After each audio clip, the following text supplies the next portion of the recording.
Indianapolis, 1939. After leading the race early, Wilbur Shaw fell behind. Three-time winner Louis Meyer and pole sitter Jimmy Snyder took over, fighting for the top position most of the day. But on lap 182, Shaw passed Meyer for the lead. And when Meyer crashed into the infield on lap 197, Wilbur Shaw easily held on to take the checkered flag. It was his second win at Indy. Hello, I'm Bob Jenkins. In an era when drivers rarely saw victory lane more than once, Hoosier native Wilbur Shaw practically owned it. In 1942, the Indianapolis Motor Speedway shut down because of World War II. When it reopened in 1946, Shaw had become president and general manager of the Speedway. And though his driving career was over, Wilbur Shaw was already considered a legend at the Indy 500, a race for heroes.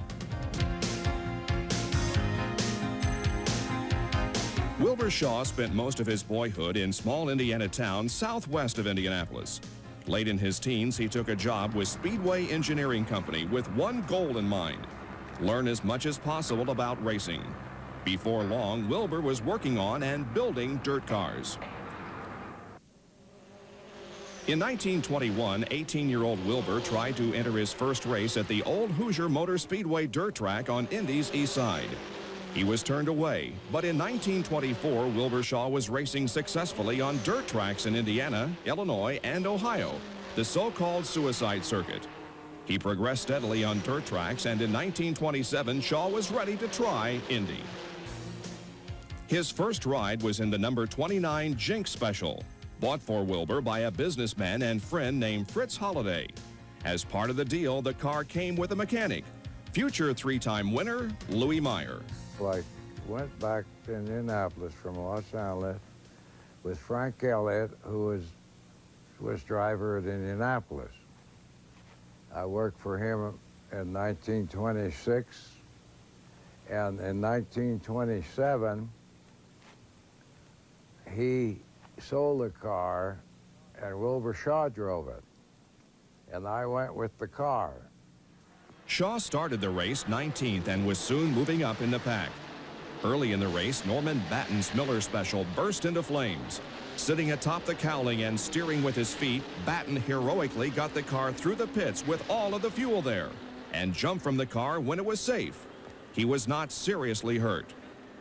Wilbur was up to 10th place at the 60-lap mark, and on lap 77, he was relieved by his mechanic, Louis Meyer. Wilbur came in and wanted relief. I had what they call a temporary driver's permit. And they put me in the car, and I drove the car for approximately 100 miles while Wilbur was resting, and he took the car back again, and we finished fourth. Shaw took over the car again at the 130-lap mark in 4th place and finished in that position as George Souders won. In 1928, Shaw was entered in a Miller, one of the best chassis of the time, but the car was sold when funding fell through. In what was nearly a complete turnaround from the year before, Louis Meyer wound up in the car originally slated for Shaw. Wilbur did eventually make the race, qualifying on race day as a last-minute substitute for 1925 winner Peter DiPaolo. In the first 10 laps, he improved 14 positions, but dropped out at lap 42 with broken timing gears. Meyer went on to his first victory driving the car intended for Shaw. Wilbur sat out the 1929 season, and his return to Indy in 1930 was a disappointment, dropping out after just 54 laps.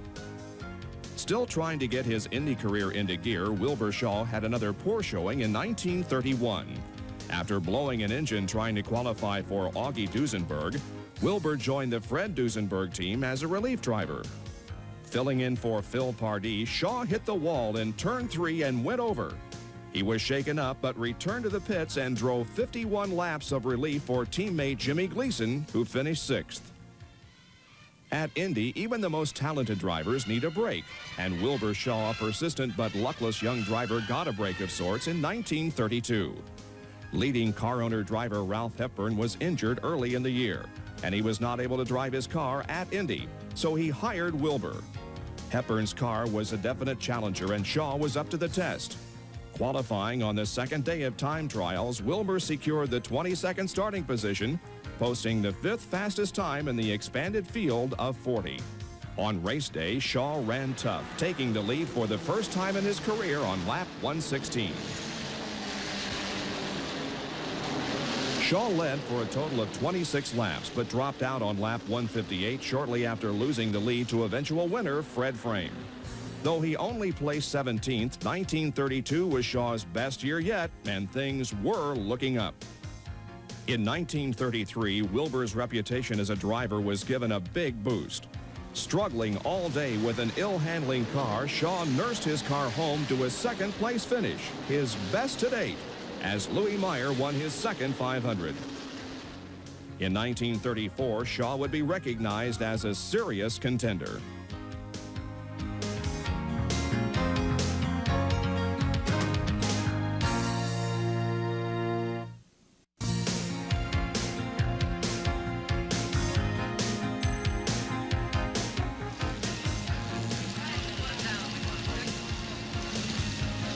In qualifications for the 34 race, Shaw lived up to expectations, posting the second fastest time of 117.647 miles an hour. And on race day, he started out strong.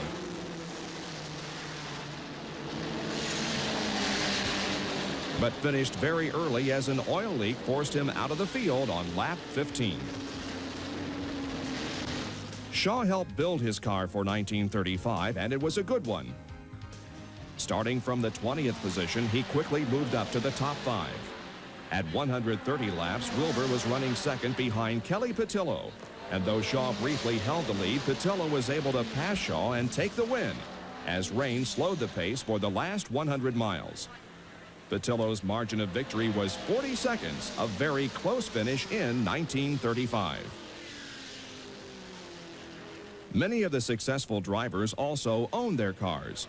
In 1936, Shaw joined the ranks of owner-driver in a car he built with Myron Stevens. It was nicknamed the Pay Car. Starting from the 9th spot, Wilbur started moving up. Babe Stapp took the early lead, but on lap 32, Shaw caught and passed him for first place.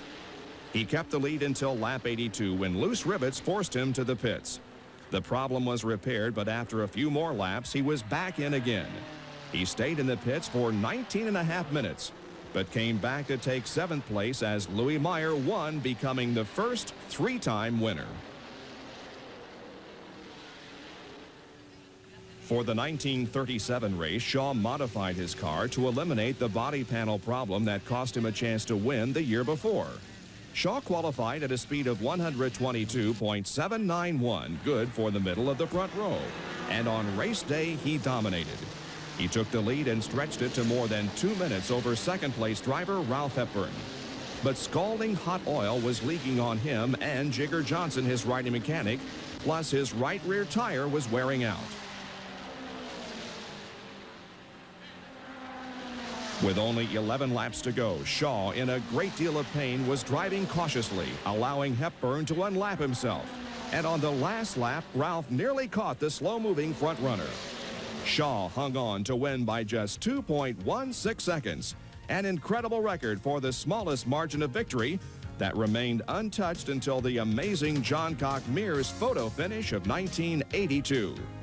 Shaw's feet were such that he had to be carried from Victory Lane to the hospital due to the burns he received.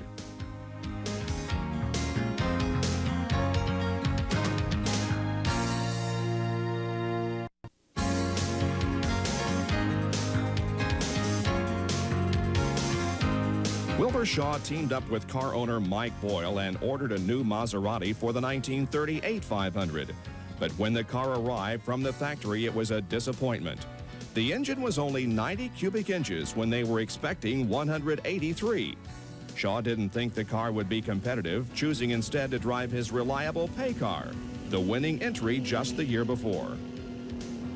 Shaw's Maserati was driven by Maury Rose, who ran as high as 4th before dropping out. And Wilbur, driving the 37 winner, finished second to pole sitter Floyd Roberts. It was Shaw's 3rd time as a runner-up. For 1939, Shaw and Boyle again ordered a Maserati, and this time the right car was delivered. Speeds that year climbed above the 130-mile-an-hour mark for the first time, as Jimmy Snyder took the pole with a speed of 130.138, and three-time winner Louis Meyer qualified second at 130.067. Wilbur didn't break the 130-mile-an-hour mark, but he did complete the front row, averaging 128.977 miles an hour.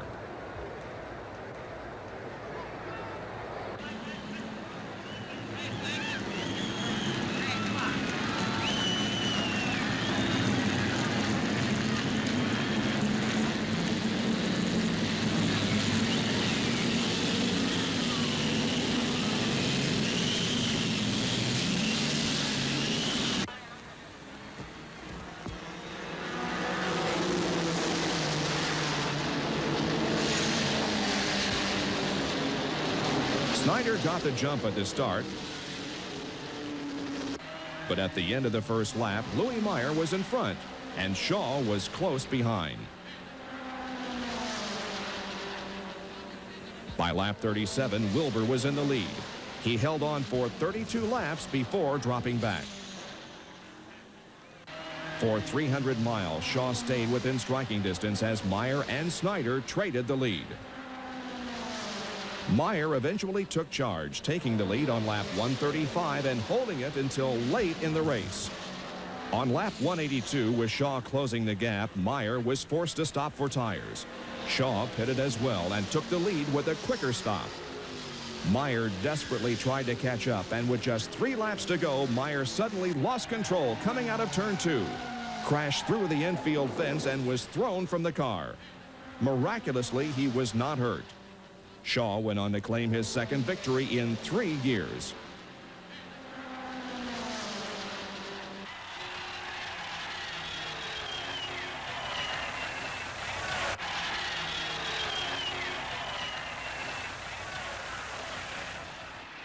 Starting from the middle of the front row in 1940, Shaw dominated. Leading 136 out of 200 laps, Wilbur cruised to the checkered flag more than a minute ahead of pole sitter Rex Mays. It was Shaw's 3rd victory in 4 years, making him Indy's 2nd 3-time winner. After the 1940 race, Shaw took a full-time position with Firestone, but was allowed to race at Indy. And in 1941, many thought he would become the first 4-time winner. Wilbur had qualified his Maserati for the outside of the front row.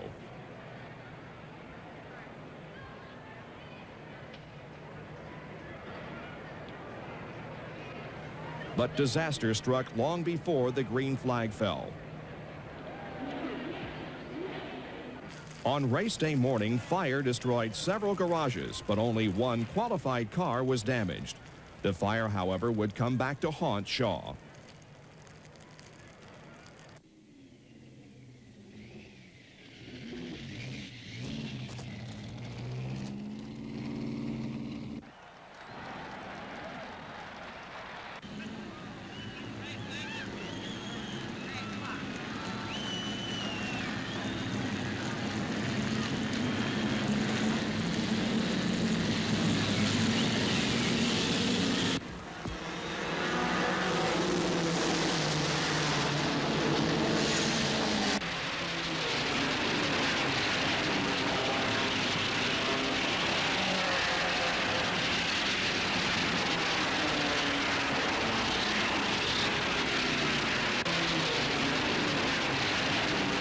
Wilbur started out strong and took the lead at 45 laps.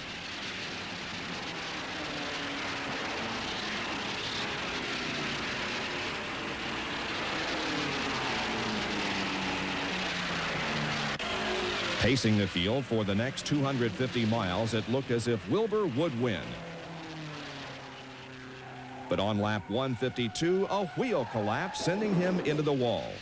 It was determined that chalk marks noting the wheel was faulty had been washed off by the fire hoses fighting the morning's blaze. Shaw broke his back and suffered partial paralysis from the accident. He recovered in time for the 1942 race, but because of America's involvement in World War II, the Speedway was closed and the race was canceled.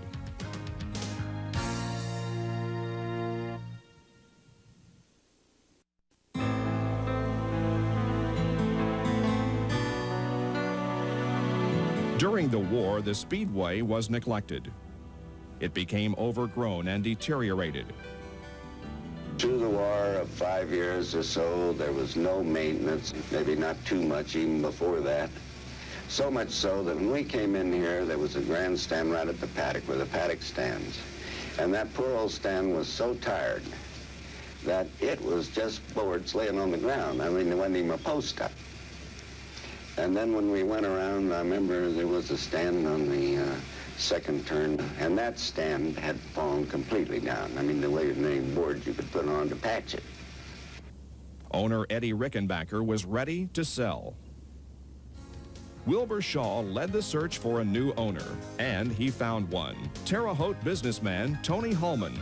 It meant a new life for the greatest spectacle in racing.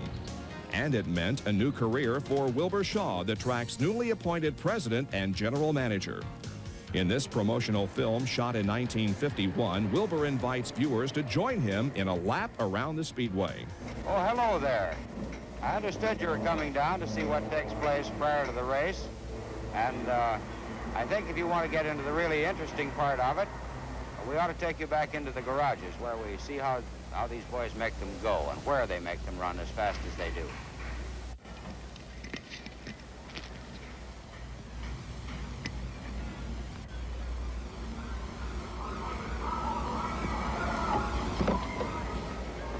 I'm going to take a little inspection tour of the track. If you'd like to go around and see what it's like, we'd be very happy to have you join me.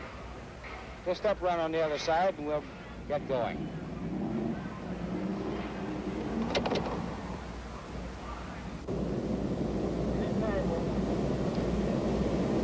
Here we go into the #1 turn where the traffic and the pressure is highest. You can imagine 33 cars all in one bunch diving down into this turn at about 130 miles an hour. It really is a thrilling sight. Right over here, incidentally, is where I ended my active racing career, at least temporarily. I hit the wall there running about 135 miles an hour and ended up right here with the car all in one piece, but pretty badly bent. This is the south stretch we're in at the present moment, and here's the #2 turn. Of course, the traffic is terrible over here, but the boys are getting strung out a little bit. They're down to maybe two cars side by side, but they're really sizzling, and from here on out, all they have is poured on to try to win that first lap.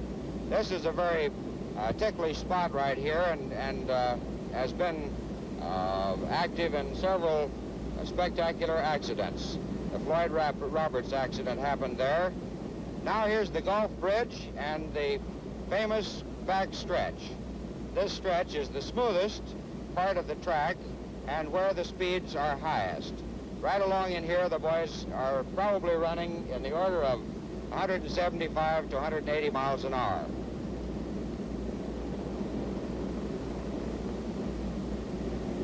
Here's the famous #3 turn, and it's the northeast turn. This is where we've had quite a few spectacular things happen. Fortunately, nothing too serious in recent years. Right here's where Duke Nayland, a couple of years ago, lost his wheel. The car hit the wall right there, and then it ended up right down here where you see that black streak. And the car came to rest there and burned up. Fortunately, Duke was able to get out over the wall and wasn't burned seriously. This is the north stretch, and here's the #4 turn, and the last turn going into the home stretch. Right here, incidentally, I don't like to harp on accidents, but they are interesting when the boys don't get seriously hurt. Billy Arnold lost his car right here, went out over the wall there while he was leading the race, and parts of the car went clear out over Georgetown Road. It's about 500 feet over there. Now here's the famous home stretch, and you'll notice the difference in the sound in a moment. There's one of the boys out for practice. Notice the difference in the sound and the way the car feels. This is the famous brick surface, and it's all that remains of the original surface of the Indianapolis Motor Speedway.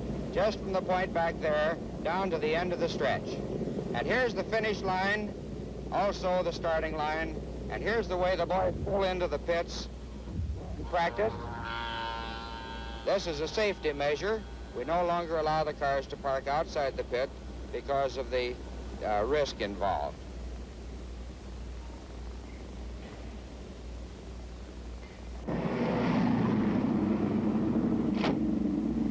It's been awfully nice having you folks out here, and I hope you enjoyed that most unusual ride. It's rather a rare thing, you know, to be able to go around the Speedway in the pace car. And since I have a lot of things to do, I hope you'll excuse me if I get going and get some of them done. Come back and see us on May 30th.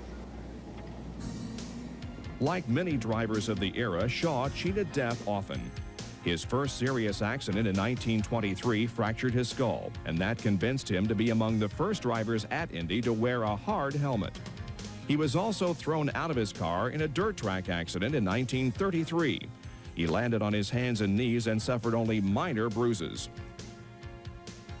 While he had many close calls on the track, his closest brush with death came at a soapbox derby race in 1951. Shaw would appear with other dignitaries as an official, as in this earlier film with Jimmy Stewart and Jack Dempsey. As Shaw was running up the hill, he was felled by a heart attack. Although he had no pulse at the time, he recovered and was back at work within a short time. Shaw was also an accomplished pilot, and in his early days, he gave flying lessons to help pay the bills while between races in California. One of his students was reported to be the legendary actor Clark Gable. In October of 1954, Shaw and two others went to the Chrysler Proving Grounds to test drive a 1955 Imperial. On the return trip, the 5-seat plane he was riding in hit bad weather and crashed in a cornfield near Decatur, Indiana. There were no survivors. The late Tony Hullman reflects on Wilbur.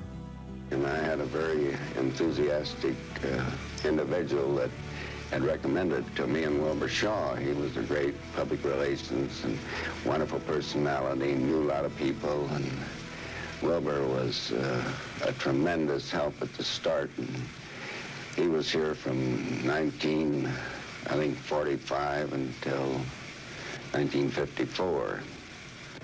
Wilbur, he was quite a funny one. One thing I remember in particular, some way or other he heard about a horse that was pretty good that could drive an automobile. So on time trial day, he kept advertising how this horse was going to drive this car down the Indianapolis Motor Speedway, you know. And he put the event on. I mean, had an old horse out there that climbed up and put his hoofs or something on the steering wheel. He had some special thing for him to put them on, you know. And that horse did run that car a little ways, you know. It wasn't around the track, but it was down the straightaway, maybe for 50 feet. As a three-time winning driver and as the driving force in the Speedway's reemergence as the greatest spectacle in racing, Wilbur Shaw earned his place with the legends at the Indy 500, a race for heroes.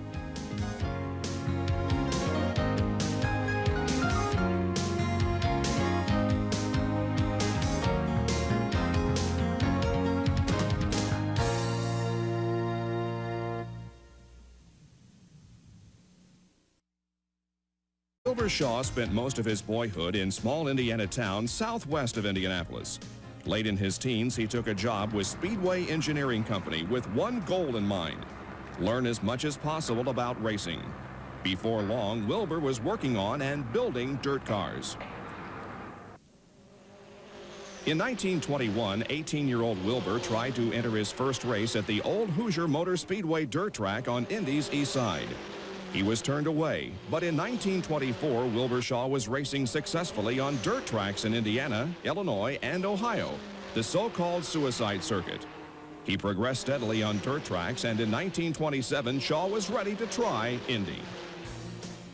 His first ride was in the number 29 Jinx. With his feet, Batten heroically got the car through the pits with all of the fuel there and jumped from the car when it was safe. He was not seriously hurt. Wilbur was up to 10th place at the 60-lap mark, and on lap 77, he was relieved by his mechanic, Louis Meyer.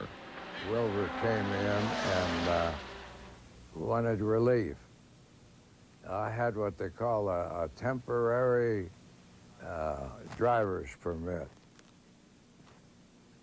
And they put me in the car, and I drove the car for approximately 100 miles while Wilbur was resting, and he took the car back again, and we finished fourth. Shaw took over the car again at the 103rd.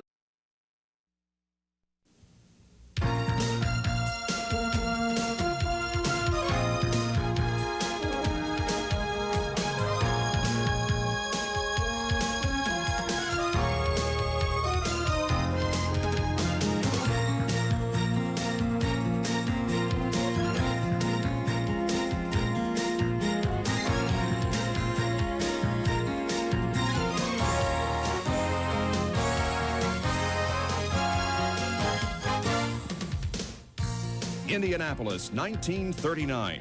After leading the race early, Wilbur Shaw fell behind. Three-time winner Louis Meyer and pole sitter Jimmy Snyder took over, fighting for the top position most of the day. But on lap 182, Shaw passed Meyer for the lead. And when Meyer crashed into the infield on lap 197, Wilbur Shaw easily held on to take the checkered flag. It was his second win at Indy. Hello, I'm Bob Jenkins. In an era when drivers rarely saw victory lane more than once, Hoosier native Wilbur Shaw practically owned it.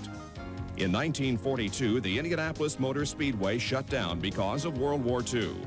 When it reopened in 1946, Shaw had become president and general manager of the Speedway. And though his driving career was over, Wilbur Shaw was already considered a legend at the Indy 500, a race for heroes. Special, bought for Wilbur by a businessman and friend named Fritz Holliday. As part of the deal, the car came with a mechanic, future three-time winner Louis Meyer. I went back to Indianapolis from Los Angeles with Frank Elliott, who was driver at Indianapolis. I worked for him in 1926, and in 1927, he sold the car, and Wilbur Shaw drove it, and I went with the car. Shaw started the race 19th and was soon moving up in the pack. Early in the race, Norman Batten's Miller Special burst into flames, sitting atop the cowling and steering